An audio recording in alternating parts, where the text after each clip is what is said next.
аузыңды жетеледің мақсатыңнан көздеген.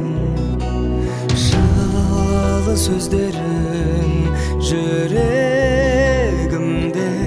өзің барда бол өмірде, жалын биік өзгеден. Анашымай, көктегі күндей, көктемгі гүлдей,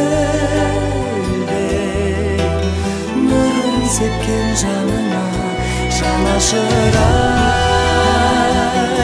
Сағындым сені, бағымның шегі, ақ сүт берген анашыма